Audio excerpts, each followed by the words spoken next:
10,000 Facebook friends, right? I put posts out there all the time. So adults are being validated by social media. What it's doing to our kids is more impactful, and we're not being aware of that. So the conflict resolution skills aren't there on the kid side, and they're definitely not being supported and facilitated by the adults.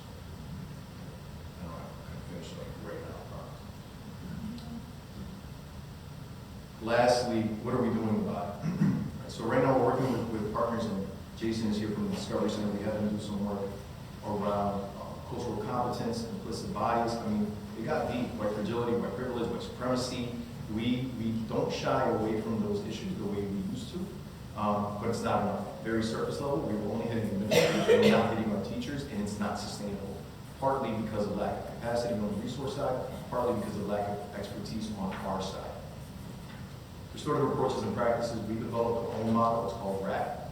I like rap music, so I'm not going to get after that. So it stands for Restorative Approaches and Practices. We were trained through the International Institute for Restorative Practices, which is a big international model. We decided to adapt it to our needs in Hartford, and we've had some success.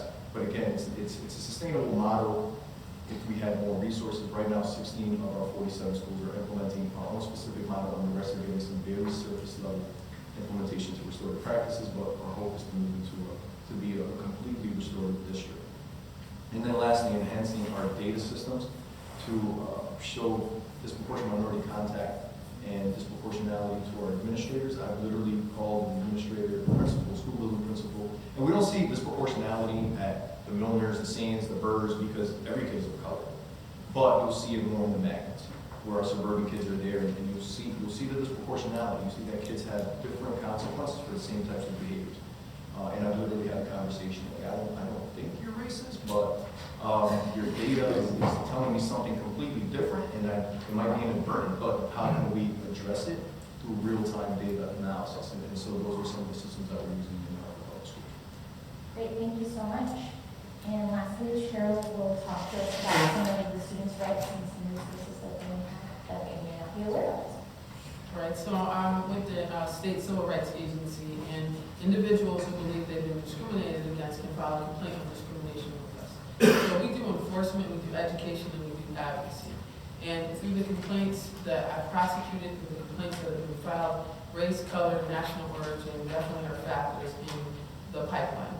And pushing kids out of the classroom and into the criminal justice system, into the juvenile justice system. The statistics don't lie, the numbers don't lie. There is a lack of cultural competency.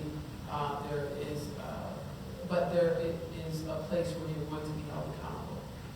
A school, the Connecticut Supreme Court has determined that a school is a place of public accommodation, and equal access to education has to be provided to every single student, irrespective of your membership in a protected class.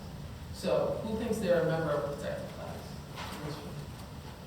Everyone's hand should go up. It doesn't matter if you're a white, heterosexual male, you're a member of a protected class.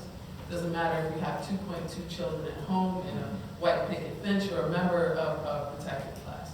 It's an immutable trait, something that we can't walk out of, right? So no one has looked at me and said, oh, that's a white woman sitting up there next to Sierra, right? No. Obviously, like I'm a person of color.